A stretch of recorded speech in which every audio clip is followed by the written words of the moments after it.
There are clear and obvious ways that the Sacramento Kings were able to turn themselves around last season from laughing stock to playoff team, particularly, of course, on the offensive end of the ball. But there are also some secret trends that I have found of what last year's team was able to do that made them so successful that nobody's talking about. Let's talk about them on today's episode of Locked On Kings. You are Locked On Kings, your daily Sacramento Kings podcast. Part of the Locked On Podcast Network, your team every day. And now, ladies and gentlemen, it is that time for another episode of Locked On Kings.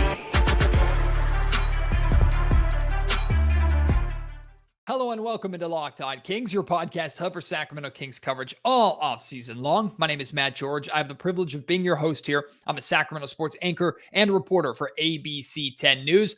And of course, over the last calendar year or so, maybe a little bit less, we've talked about the greatness of the Sacramento Kings offense and all the ways that this Kings team was able to go from longest playoff drought in NBA history, laughing stock of professional sports in the United States, maybe even the world, to the playoff drought ending, the dawn of the beam, one of the greatest stories in all of American sports last year. We've talked at length about the different strengths of this team and the things they did right last season and if it's going to be able to carry out into next season.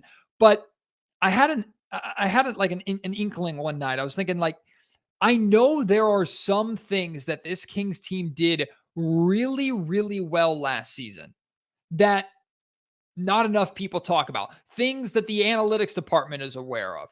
Maybe kind of deep stats beyond the initial surface layer of points per game and 3-point shooting and defensive stats and things like that. Like, there's a second layer to that shows certain trends and specific things that the Sacramento Kings were doing over the course of last season that was instrumental in their success.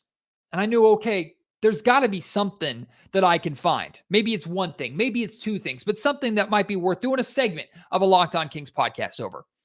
Well, I dove in and I found a lot of things.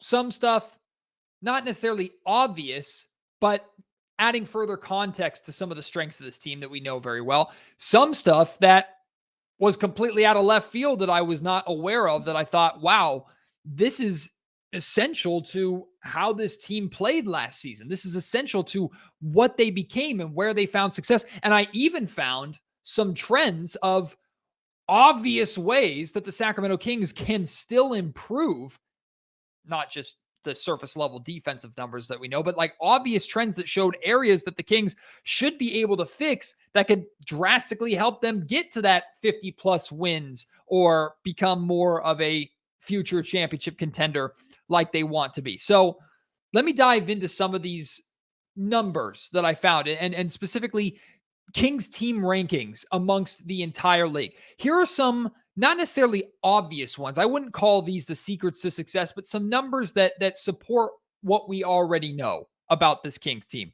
The Kings were 5th in turnover margin. They did a very, very good job protecting the basketball. That margin was 1.98, meaning they had basically 2 assists to every turnover, or a +2 assist to turnover ratio, which again was 5th in the NBA. So the Kings did a really, really good job at distributing the basketball, but also taking care of the basketball, which of course is important to how the Sacramento Kings like to play, moving the ball, playing fast, getting up and down the floor. Sometimes you can get sloppy and that can lead to bad things, but the Kings were crisp on the offensive end. They did a good job moving the ball while also taking care of it. The Kings were 6th in assists. This feeds kind of into that point too. And I know we talked about a lot this season, how good the Kings were at sharing the basketball on their assist numbers. 6th in assists at 26.9 assists, essentially 27 assists per game. That's really, really solid.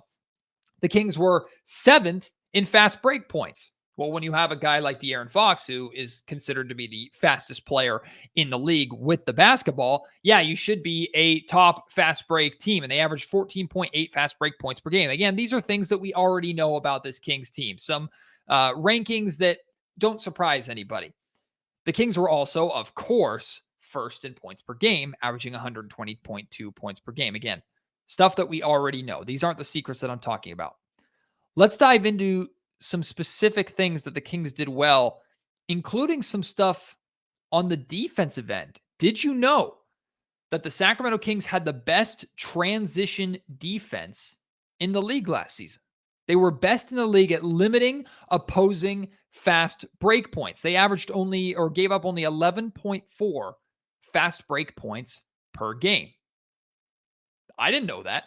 I wasn't aware of that. Now, of course, that's not good enough to fix your entire defense. And actually, I think, truthfully, I think this number is more of a reflection of how the Sacramento Kings play than it is Mike Brown doing a great job with his personnel of finding out how to cut off opposing fast breaks.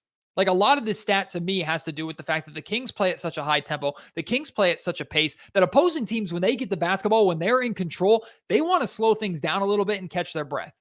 Now, not always. There are other teams that like to play fast, other teams that like to get up and down the floor, and the Kings showed that they could handle those teams and do well to prevent those teams in transition at times. But because the Kings play at such a high tempo, it forces other teams at times to take it slow, take a breather. And also, the Kings' half-court defense has notoriously been bad. So teams would rather get their offense set and take an opportunity to kind of break down and pick apart the weaknesses of the Kings' half-court defense than just try and push the tempo and maybe get a wide-open three or a rush shot in transition. But I had no idea. I had no idea that the Kings were best in the league at limiting opposing fast breaks. The Kings are best in the league, or rather were best in the league last season in 2-point field goal percentage. We focus a lot on what the Kings were able to do from the perimeter. They were a really good 3-point shooting team, right? And we still expect 3-point shooting to be a major strength of this team going forward. And a lot of 3-pointers, the Kings are going to get a lot of 3-point looks because of their personnel. But Sacramento was very, very efficient. Best in the league at 2-point shooting. Best in the league at overall shooting efficiency. They shot 58% from 2-point range. They took great shots. Of course, a lot of that has to do with the play of De'Aaron Fox in particular, using his speed to get to that pull-up mid-range jumper that was almost automatic. De'Aaron Fox's finishing at the rim was better than like Shaq in his prime. Like, De'Aaron did a phenomenal job of finishing in 2-point range, period. So he was like the main catalyst behind this, but also Domantas Sabonis in his finishing around the rim. Kevin Huerter was a lot better of a 2-point percentage shooter, like someone who could get to that mid-range spot and also attack and put the ball on the floor at times. Like, the Kings did a really, really good job for as impactful as they are and lethal as they are from 3-point range, which I do think improved this offseason. I think they're going to be even a better of a 3-point shooting team next season than they were this year. That 2-point shot, the 2-point shooting, that field goal percentage, the amount of times that the Kings were able to convert on the offensive end of the floor within the 3-point line was a major strength of this offense that you don't hear talked about too much. This was a really fun trend that I found, and it got me thinking about how Kings games went last season. And it makes a lot of sense. The Sacramento Kings were the best team in the league in second quarter scoring. They averaged 30.7 points per game in the second quarter. Now, they were top 8 in the league in the first quarter. So it wasn't like they were dreadful in the first quarter or other quarters. In fact, the Kings were second in the league in fourth quarter scoring, averaging 28.7 points per game in the fourth quarter. That doesn't surprise any of us with fourth quarter Fox and how good the Kings were with their clutch scoring. So that one's a little more obvious. That was a little more expected. The second quarter scoring, I was not aware of. And what did that tell me about this Kings team? Well, we know offensively they're good in all 4 quarters. Of course, they're top 10 in all 4 quarters in terms of quarter scoring because their offense was that good. But how many times last season did the Sacramento Kings get off to a slow start or just an average start, right? There were multiple times where the Kings trailed by 5, 6, 7, 8 points going into the second quarter, and then they would lead at halftime. That's because of how good this team was in that second quarter. Once they settled in, this team was great. Their fourth quarter scoring also significantly better than their third quarter scoring. Now, on one hand, you'd like to see the Kings maybe improve that slightly coming out of the gate in the first quarter, coming out of the gate at halftime. You would like this team to maybe be a little more sharp, but also, of course, basketball is a game of runs. Even in games where the Kings did come out of the gate sharp in the first quarter, sometimes the second quarter, the opposing team would be let back in. But for the most part, as these numbers reflect, the second quarter was the Kings' quarter. So they could whether it was because of Mike Brown staggering his rotations or whatever it may be, the Kings did a good job either setting the tone and building upon it in the first to second quarters, or getting off to a slow start and getting themselves back into a position where even at times they erased a really bad start and could either reset things or even have a lead going into the second half. I thought that was really, really cool and kind of surprising. Now, here are some really fun trends. These are some trends that I tracked down that really show the strengths of this Kings team. On games where they had equal rest with their opponents, right? So both teams had played the night before or both teams hadn't played the night before. Like there was no rest advantage. They were both on the same level. The Sacramento Kings dominated. They won 70.5% of games with equal rest with their opponents, 31-13. So slate wiped clean. The Kings were quite often the better team. Again, 31-13 in those games with equal rest. But check this out. In games where the Sacramento Kings had 1 day's rest, so they played on a Wednesday, rested Thursday, then played again on the Friday. That Friday night, they won 65.4% of games, 34-18 in those games. Now, here's my favorite number of them all, and this speaks to a major strength of the Kings last season, something that this Kings team did so well in comparison to all of the playoff drought years. It was instrumental to them becoming a third seed. The Kings won 59.5% of games after a loss, 22-15. 59.5% of games after the Kings lost, they managed to win to avoid losing streaks. Avoid that snowball effect, right? Typically, if the Kings lost a game, made mistakes in those games, they didn't let it snowball. They cut it off at the bud, reset, restarted, got back on track, and were able to build from there. That was I give total and complete credit to Mike Brown and his coaching staff. Right? Yeah, the players are the ones figuring it out and turning things around, and props to them as well. But Mike Brown and his coaching staff found a way for the Kings to not compound mistakes. Found a way for them, if they lost a game, they got back on track. That number reflects it right there. So what were the secrets to last season's success for the Kings, to winning last season for the Kings that people don't talk about very much? One, their second quarter and fourth quarter scoring, but really their second quarter scoring. Two, the impact of their pace and how they played, the speed at which they played on the pace of their opponents. Number three, on days after a rest, on just 1 day's rest, the Sacramento Kings dominated. And four, the Kings avoided losing streaks, not just long losing streaks of 3, 4, 5+ games. We're talking back-to-back losses. The Kings avoided that. Now, I also have a couple trends for you that show major areas where the Kings need improvement. And I know one of these at least, actually, I'll say two of these will surprise you for sure. They shocked me. Two major areas where the Kings struggled last season that we can see them realistically improving to help overall improve this basketball team. I'll share those with you here in just a second after I tell you about a great sponsor of the Locked On Kings podcast. DoorDash is back.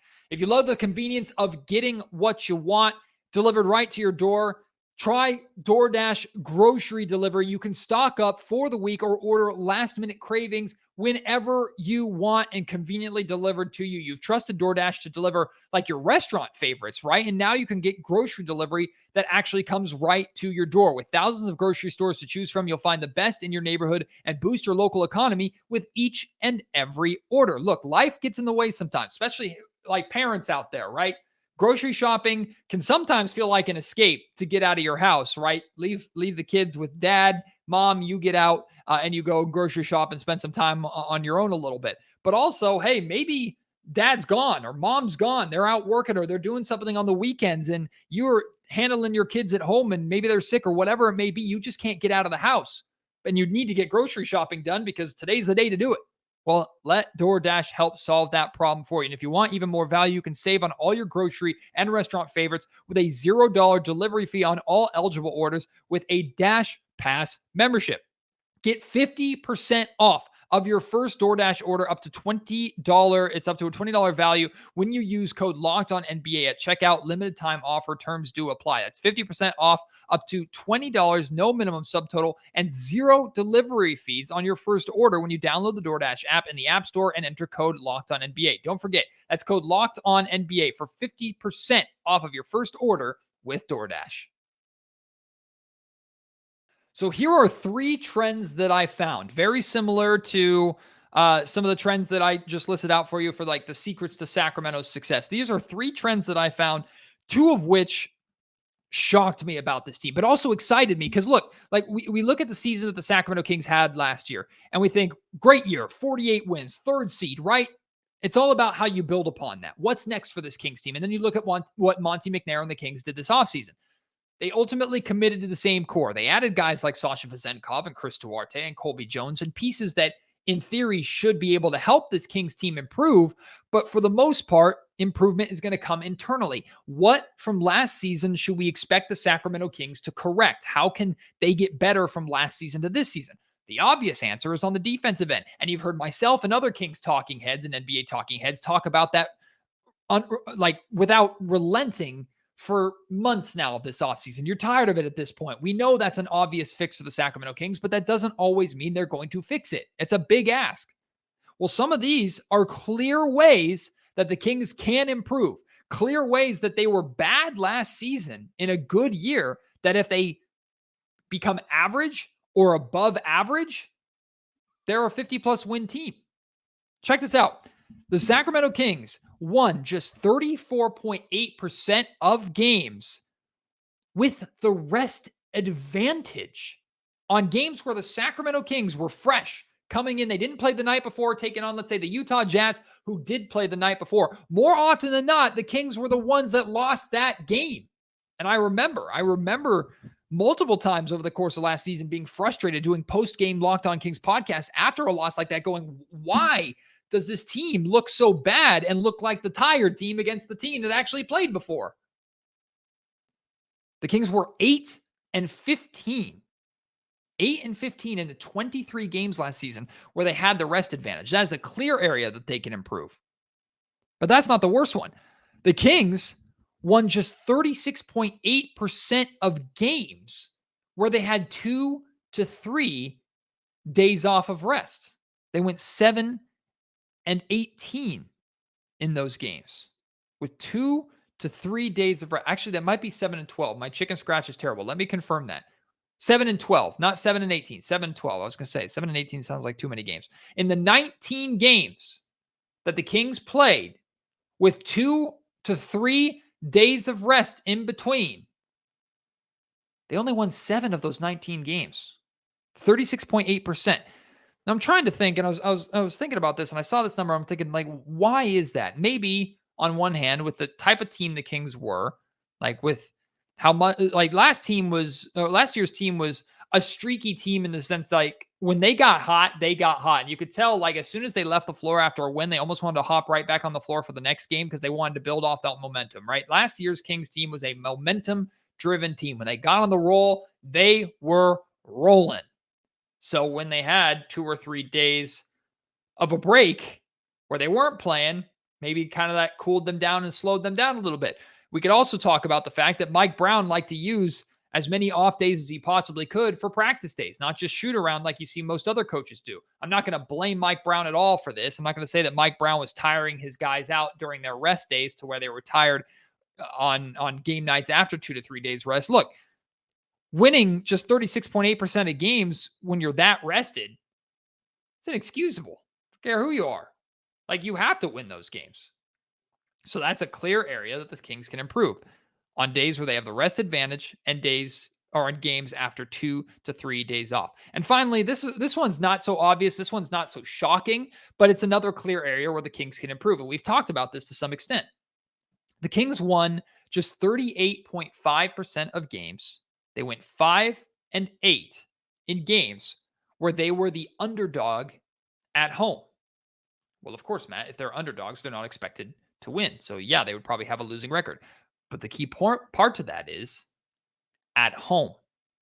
The Kings overall were solid at home last season, above 500, a good home team. But if you want to get to where the Kings are trying to go, 50-plus win team, championship contender, like you have to be dominant at home. Your home court has to be your advantage. Other teams have to dread coming in to play you in that building because even if they're better than you and have a better record than you and are defending champs, they know that in that building, the Kings are just another level. The Kings are elite, especially with the home court advantage that we know the Sacramento Kings have. So last season, the Kings played 13 games where they were the home underdog. I don't know if that number is going to be the same, less, more, but I tell you what, when the Denver Nuggets come into town, when the Boston Celtics come into town, the Kings need to be winning those games. Even if they are the underdogs, the Kings need to be winning those games at home. And on top of that, not only were they 5-8 in those games where they were the home underdog, they, out of all these trends, it was their largest and worst margin of loss. So they lost by an average of 4.4 points per game. Their scoring margin was negative 4.4. If you go through all these other trends, it shows their scoring margin, for example, like in the games where the Kings won after a day of rest, they won by an average of 4.3 points. Their scoring average or their scoring margin of victory was like 4.3. The Kings, as home underdogs, their margin of losing was the largest in these trends at negative 4.4. So not only did the Kings not win as the underdogs at home, they lost by their biggest margin out of all these trends as underdogs at home. Those are three clear ways that the Sacramento Kings can improve. And if they fix the three of those things, they're absolutely 100% a better basketball team. Now, before we wrap things up, I'm here to prepare you. I have something to prepare you for. I'm here to prepare you for a big, big loss that the Sacramento Kings are going to suffer this year. It's going to happen. Well, I shouldn't say this year. At the end of this season, it's going to happen. The Kings are going to suffer a big loss in the near future. And that loss is associate head coach Jordi Fernandez. Jordi Fernandez will not be on the Sacramento Kings coaching staff by this time next season. No chance. I'm calling my shot with absolute certainty. Zero chance that Jordi Fernandez is still here in Sacramento. And I am, as you could tell, I am trying to put it as blatantly loud into the universe and to insult the basketball gods so much they prove me wrong, because there's nothing that I want more than Mike Brown and Jordi Fernandez as the 1 and 2 of that Sacramento Kings coaching staff for the rest of for all eternity. Nothing I want more. But I'm telling you, Jordi Fernandez will not